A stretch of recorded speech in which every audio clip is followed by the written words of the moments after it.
Hello and good morning. This is Leonardo McClarty, President of the Howard County Chamber of Commerce, and we're here with our first Policy Matters segment. And so give us just a moment here while we wait on a couple of our show participants, as this is first time we're getting this thing kicked off, but definitely glad to spend a few moments with you here on this Martin Luther King Jr. Celebration Monday, talking about legislative activities here in Maryland in our General Assembly. And so give us just a second here. I'm going to mute myself for just a moment while we wait on our program participants and make sure we don't have any technical difficulties, as this is the first time we're using this particular platform, but we're again excited to have with us Senator Clarence Lamb, as well as also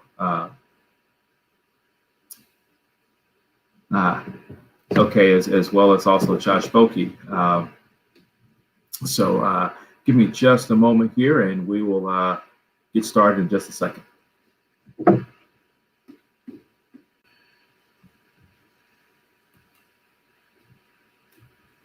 Morning. And we have with us now Senator Lamb, and so good morning. Morning. Apologize. I had some audio and video difficulties here. How are you? Good. How are you, Leonardo? Yeah, I'm gonna see if I can maybe adjust my volume just a second on my end, but hope all is well today, and thank you for taking time out of what's always a busy schedule between juggling legislative matters as well as also being in Annapolis as well. And of course, this particular session, we've got is especially unique as you try to juggle COVID issues and safety matters and yet still conduct the people's business in Annapolis. So again, thank you for joining us. And so sure. Happy to be here. Good to see that you're doing well. Yeah, and so this morning we're just going to really have a excuse me, conversation just around the things that you're working on and what we might expect during this legislative session. And so we're going to spend, for those watching, about 30 minutes or so, and really also want to, before we get started, thank our Policy Matters sponsor and Comcast. And so unfortunately, Josh Bokee had something unexpected to come up this morning, and so he just notified me that he's not going to be able to join us. So it'll just be the two of us having this dialogue and chat. But No worries. So want to recognize our annual sponsors and partners who you see behind us here on the screen as well. And so truly without them, we wouldn't be able to conduct the work that we do. And so maybe first what we'll just do, Senator Lamb, if you would just talk about this upcoming session and what perhaps we might expect, and particularly maybe some of your priority areas that you're going to be focusing on specific to yourself. Sure. So happy to do that. And thank you, Leonardo, for your leadership with the Chamber. Thank you for all the members. And a pleasure to be here. Appreciate the invitation. So the session just started Wednesday. It's really unprecedented in so many ways, right? And I think all of us over the past year have had to really adapt and accommodate to these new circumstances that the pandemic has held for us. The legislature is no different. We adjourned last year early for the first time since the Civil War, and now have gone back into session in a very different environment, obviously, not just physically and what's taking place out in the community, but even ourselves. The way that we conduct this session is going to be unlike any other, where many of the committee sessions will be held remotely. And this may actually allow folks that otherwise would not be able to participate to do so. But then the floor sessions will still be held in person. And so because of some quirks with the state constitution, we still need to be there to vote on final passage on legislation in person. So on the Senate floor, we're all sitting in kind of enclosed plexiglass telephone booths that you may have seen on TV or in photos.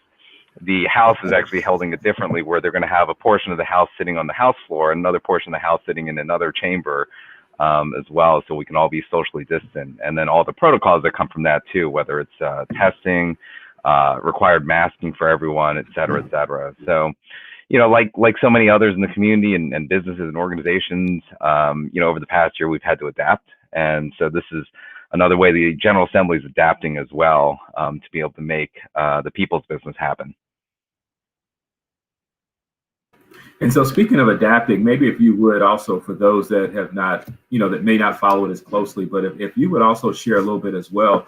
I know that there have been a lot of changes as it relates to how people will be able to testify this year. I know I've already had an opportunity to kind of work a little bit with the portal and how ultimately, if there's legislation that you're following, for instance, you have to go to the General Assembly website, create a username and find the bill that you're looking for, and ultimately upload a document. And then also, I know people are going to be invited in, I guess, into the various, virtual platforms to be able to testify. So it won't be one of those things where you just immediately sign up for a bill to testify in favor or in opposition. So if you could share a little bit about how this is going to work for those that may not be aware or following it too closely.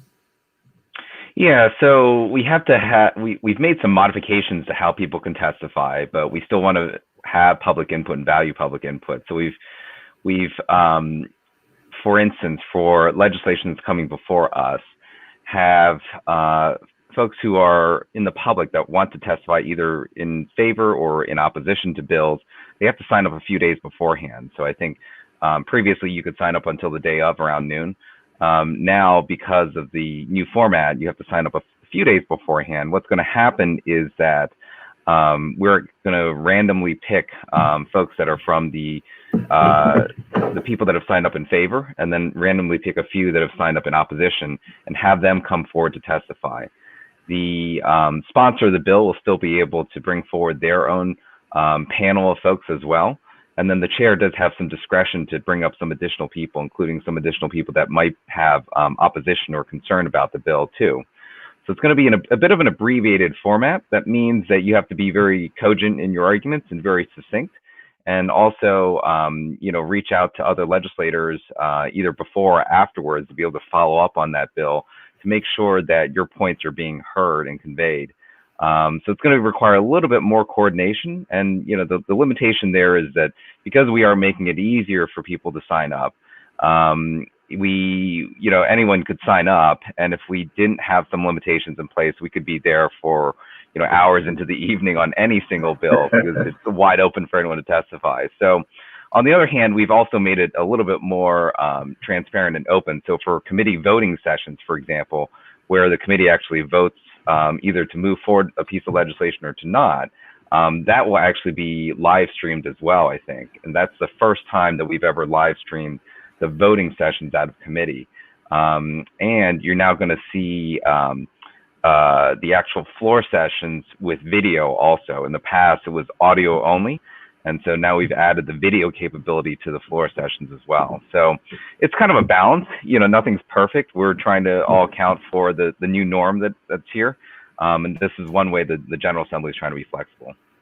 I think it's one of those where obviously it'll take a minute for all of us to get used to. But I think much like we've even seen at the chamber and actually looking at even just the platform this morning, the one thing that this pandemic has done is it's allowed us to, in many respects, it's forced us to be creative, but also I think in many respects, it will allow, in some cases, more participation, more transparency, as you just mentioned, and people to really see how things get conducted. And so I think in some respects, it'll probably be at times a little painful, but yet I think we'll look back on this and be able to take best practices to say, well, wow, you know what, this actually worked well, and we may want to continue certain things even once things get back to a more traditional sense and so forth.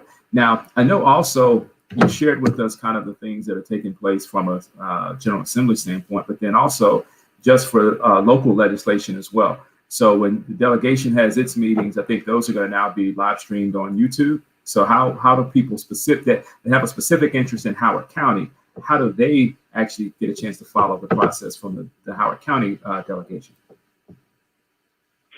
So that's a good question. Yes, it will be streamed on YouTube. We've tried to adhere to the prior format as much as possible. So, for example, usually we have a delegation hearing in November, which we did on all legislation that had been introduced up to that point, which is the vast majority of the bills. And then during session, we have various work group sessions. These are not hearings per se. These are really opportunities for the members to talk amongst themselves to try to figure out whether a bill can move forward or not, or amend or change bills. And so those will still take place. The first one's actually taking place 2 days from now. And we will live stream that on YouTube so anyone can watch it. In the past, we've also tried to live stream those sessions as well. We did so, I think, on Facebook Live on the delegation Facebook page. But we will try to make this as open and transparent as possible for anyone to be able to weigh in and provide their input as well, because we think this is important. And you may actually be able to hear us a little bit more easily because now we're all going to be on in little squares with microphones with us. Where in past years we were live streaming on Facebook Live, but it was a mic in the center of the room, an actual room that we're all sitting in. Now with virtual rooms, it may be actually a little bit easier to hear us.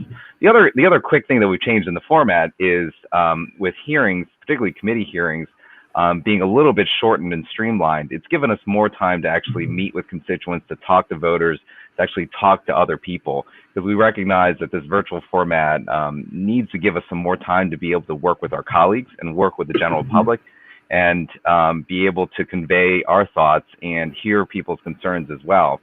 And so the new virtual format of the committees hopefully will give us a little bit more flexibility and leeway to be able to meet with others as well. And most of these meetings will take place virtually because very few, if any, meetings are actually taking place in person in Annapolis.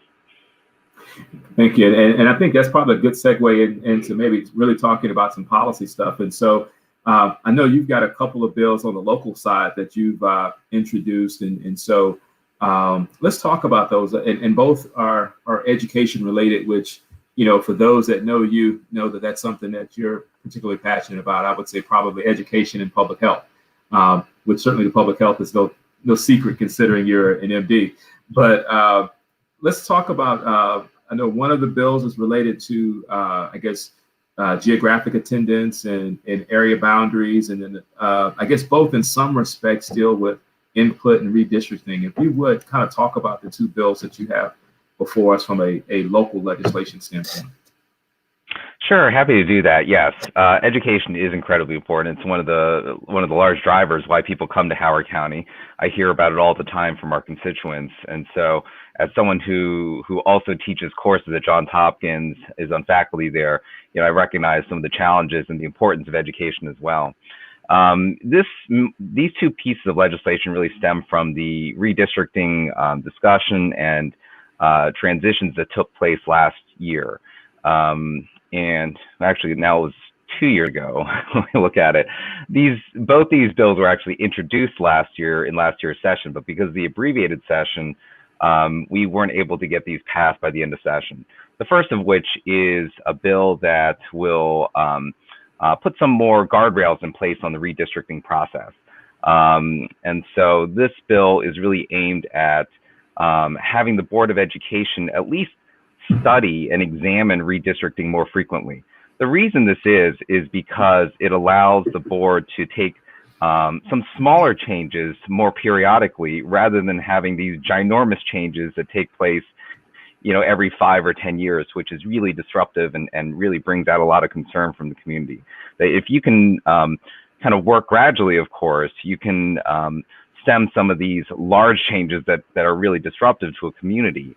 And so Howard County 5-21 puts guardrails in place by saying that when these geographic attendance areas are outside of certain percentages of ideal attendance, either plus or minus 10%, plus or minus 20%, then certain things need to take place. That the board needs to, number one, come up with an explanation what they will do to try to bring those geographic attendance numbers back into their ideal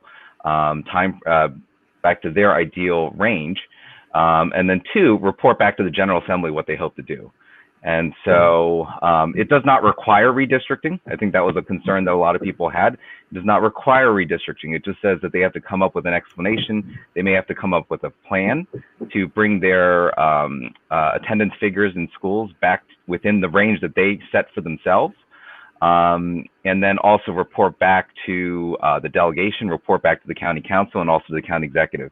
As you know, when it comes to geographic attendance areas, there are a lot of things that come together, whether it's development, growth, the number of schools that we have in a certain area, the number of new schools that are needed, the amount of funding that's there. It all comes together with all the stakeholders, the state delegation, the local county government, and also the Board of Ed. This helps provide some guardrails in place so that we're all talking and communicating to each other. The second bill has to do with concerns that we heard at the end of the redistricting process 2 years ago. I heard from a lot of constituents who were concerned that they were switched at the very end and didn't even have an opportunity to weigh in a public format except to send emails to the board members. And so this piece of legislation. And just to interrupt you for a second, when you say switched at the very end, this is basically kind of that part where I guess when the board had then made the decision as to, we think these are going to be our recommendations that we're going to bring forward. Now, do you have any public comment? That's what you're right. That the board had, as everyone was probably aware, multiple hearings throughout many months in this process. And at the very end, the board then decided to make some changes that put some people in new areas that were not being considered before. And, those communities felt like they didn't have the ability to weigh in on these changes and were certainly very concerned about it. And they didn't have a public format to do so. They could just send emails, and that's what we encourage people to do. And the board was reading this feedback and these emails, but I think they wanted to have an equal opportunity, just like the other areas that were under consideration to be moved earlier. And so this bill would require that there be one more hearing taking place right before the decision's made for anyone that got moved right at the end, to be able to weigh in publicly with their concerns, either in favor or support as well. So those are the two bills. The first bill on having guardrails in place for the redistricting process did pass through the delegation last year. And it actually had a hearing before the House Ways and Means Committee. But it just was one of those bills amongst many that there wasn't time to discuss this. And so with the session being cut short, it didn't make it past the finish line. The other bill on requiring an additional hearing was introduced late because that was very late in the redistricting process that we learned about it. And so it also didn't make it through the full process. So we're hoping to be able to re-up this coming session. And so just to recap for those that were listening, so really the first bill, in essence, what it's doing is just asking the Board of Ed and school system to ultimately continue to, obviously analyze the various data, so forth, come back with not so much a recommendation, but a report. But obviously, if nothing is going to be done in the immediate, I guess, sense, giving an explanation as to kind of why and then how things would be remedied, at least going forward. And then it seems like the second one definitely gets into just more of, like you said, that final public hearing, just so that truly everyone has an opportunity to weigh into the process for the most part before kind of that either final vote and so forth, after you've really seen how the smoke is cleared and so forth. Right. It's just to have some transparency there at the end, some greater accountability, because I think the public really would like that. And we heard from a lot of constituents, not just in my district, but I think in a lot of districts throughout the state or throughout the county that were concerned about how the end of that process took place too. Yeah. So kind of shifting from the local scene to the General Assembly and kind of bigger picture, obviously probably, and these two things are tied together, but two areas of interest for employers and so forth certainly are related to COVID relief, business support, and then liability protections and so forth.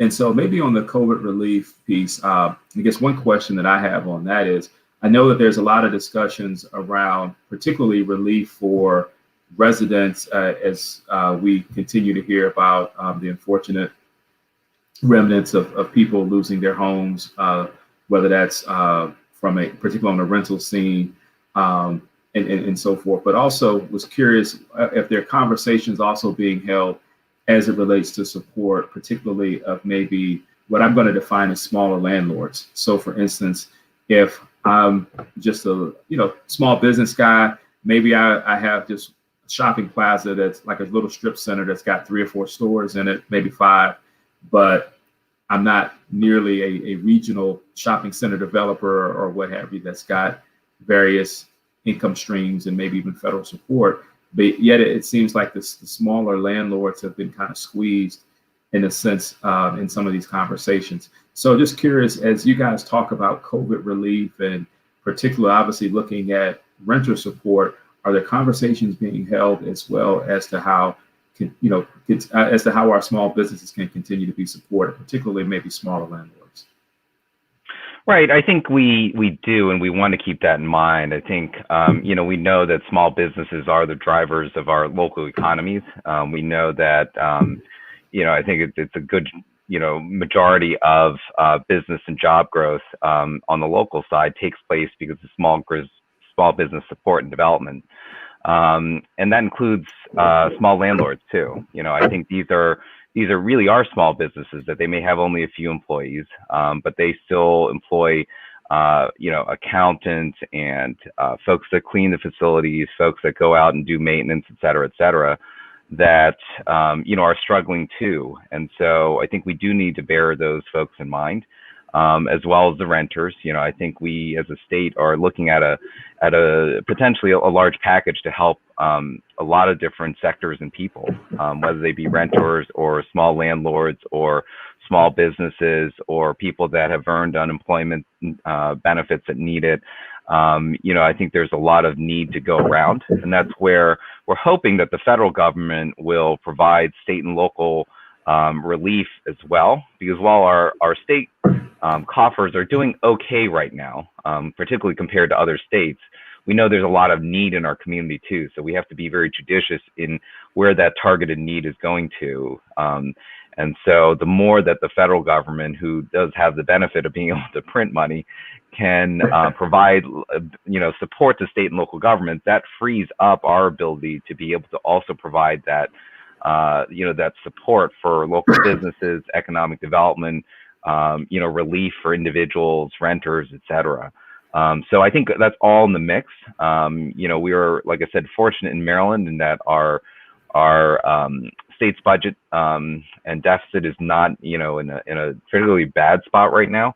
But we recognize that without additional relief and if job growth doesn't pick back up, that could change in a few years. And so we are looking at ways to be able to support the economy now, because that will pay off dividends later on. And we saw that back in the recession back in the late 2000s as well, that the more that you can do to support businesses then, we were able to stave off some of the tremendous losses afterwards. But I think some folks recognition that we needed to do more back then too, and I think we're taking a close look at that this time around. And I think that's also a good transition into as we talk about business support and so forth. So the governor announced last week his stimulus package and so forth, and what he would like to see take place to support business and employers and so forth as relates to COVID. Certainly, I know that it's still early and you guys are reviewing what's in his package, but you want to share just maybe kind of your initial thoughts on the governor's announcements and so forth. Yeah, so I think we're still looking closely at it. I think he introduced it it hasn't even been a week ago. And there's a lot there, right? I think it's $1 billion relief package, and the state's budget is annually about $40 billion. So it's not chump change there. It's a significant amount. And, the state's coffers will take a significant hit too. That said, we do want to bring relief to people and to businesses and to organizations and to those that are creating jobs. That is really important. I think the earned income tax credit is important. I think it's a good place to start from. I think there are some, relief for businesses as well, a few $1,000s in additional, credits that are being provided to them.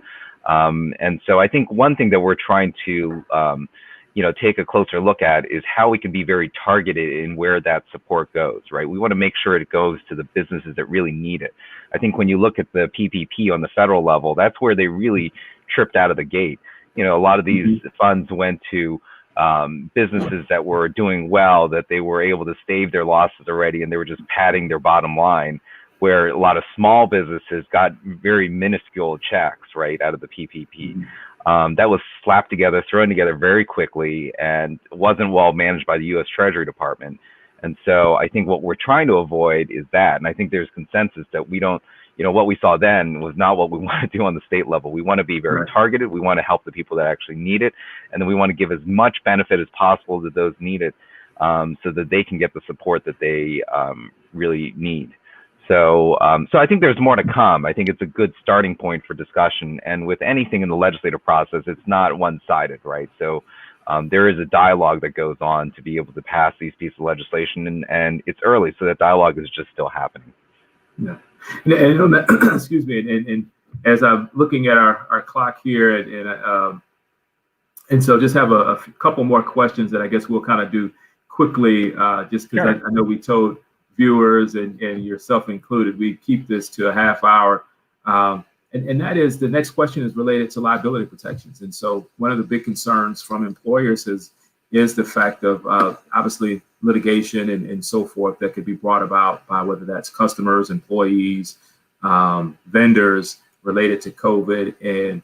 And so, without, I guess, to save us time, I'll kind of leave it at that. So just what perhaps discussions are taking place at the moment, or your thoughts around certain liability protections for employers? Yeah, I'll try to be very brief. In my other hat, I serve as the Director for Occupational Health for Johns Hopkins Health System, right? And we know that in the health system, we've done a lot to try to protect our employees. I know there's similarly a lot of businesses that have taken good measures and sound measures to protect the health of their employees and their safety as well. And so we want to make sure that those that are the good actors, that are behaving well, that are doing the right things, aren't harmed by the COVID environment that we're in, because we also don't know if employees have gotten COVID from the workplace or if they got it from the Safeway or the grocery store that they're going to, right? And so that's something that we have to bear in mind when we look at all these liability type issues. And then we want to incentivize those that could be doing a little bit better to provide them support to do that, whether that's through PPEs or other support or resources, so that they can protect their employees. It's a balanced approach that we have to take to that. And then the last question, that's a big one, is, and I know will be coming up soon, is related to the taxation of online advertising and so forth. And so big one that's been kind of, I guess, a project, so to speak, of Senate President. And so anything you want to maybe share there and kind of your thoughts as it relates to that? I know that's a big one that the business community is watching. Yeah, I mean, I think it's something that we are taking a close look at. I don't know if we have, have been able to build up the support for it. I think there's some hesitancy, throughout the legislature. That said, I think there is, a good amount of support for it too, to recognize that this is an area that really we need to take a closer look at. I think we looked at this a few years ago when it was part of a consideration for things that, like the marketplace tax that took place, but this didn't move forward. I think it needs to be balanced against where the state's coffers are too. We recognize that, there needs to be relief that's being offered to folks, and we need to be able to pay for it because we do have to balance the state's budget. So, I think it's part of a package of items that we're looking at. And certainly we're not going to take any action if we don't need to. We need to be convinced that there is a reason why this additional revenue is needed, whether that's because of the pandemic and the additional support we're hoping to be able to provide relief to, or not. I think we have to take a closer look at that. And so just final question, because it continues to be a big one. It was discussed last session and obviously continue to come back again this year. And that's Kerwin. And so ultimately, how is it paid for? Is it modified? I think there was a piece either in the Daily Record or one of the publications I was reading just recently that obviously the pandemic has, taught us a lot as it relates to public education in a number of ways. And so there were things that obviously would be included in Kerwin and things that were not included in Kerwin from a funding standpoint and how you fund it, when you fund it. Any thoughts you want to just share as it relates to kind of where Kerwin goes in the mix of everything else that's been discussed in terms of COVID relief, small business support, et cetera. So Kerwin, the Blueprint for Maryland's Future is really important. It was vetoed last year by the governor, and we are planning to override that veto. That said, with any piece of legislation in retrospect, I think there are things that we can look at to modify or improve. The bill itself will probably be overridden as it was drafted and passed last year. There are some protections in place so that if the state's revenue is not hitting certain projections, that certain provisions of the bill would not actually kick into place. It was something that, as we saw the pandemic coming, we wanted to make sure that we weren't straitjacketing ourselves or the state in this process. And so there are certain tripwires in place to protect the state if we're not seeing the revenue that we need. That said, Howard County really stands to benefit out of Kerwin as well. We are the fastest growing public school system in the state. We really do need that support. Tied to that is additional funding for school construction and renovation through a different bill. Those two are kind of tied together. And so we recognize here in Howard County where education, this is coming full circle back to the first topic that we had, is so incredibly important. That's why people move here, right? And that's why we are the fastest growing public school system in the state. And so we need to support that. We need to continue to foster, families and children to come move here to Howard County. It's really what contributes to our diversity here and our strength.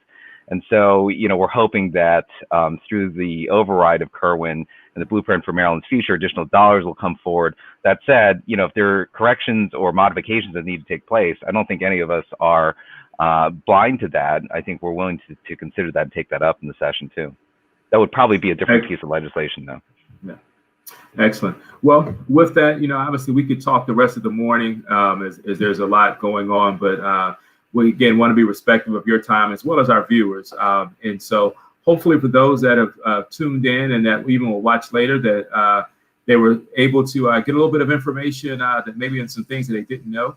We're going to do this each Monday during the legislative session. And so we kick things off with Senator Lamb, who was chair of the Howard County Senate delegation. Next week, we're going to have with us Delegate Jessica Fellmark. And Delegate Fellmark is chairing the House delegation of the Howard County delegation. And so we'll be back here next Monday at 8:30. In the interim, also want to encourage you to just visit the Howard Chamber's website at www.howardchamber.com for upcoming events and programs. And for those that want to reach out to Senator Lamb, I'm actually going to, hopefully it should come across your screen. I'm going to place his email address here. So you'll be able to follow up with him if there's anything that you'd like to send or share policy-wise or other. But again, want to thank him as well as thank Comcast for their continued support, as well as our 2021 annual sponsors. And so with that, thank you and have a great rest of your day and week. And stay safe. Thank you, Leonardo. Wash your hands, social distance, and wear your mask. Great advice. Thank you. Have a good morning, everyone. Stay safe.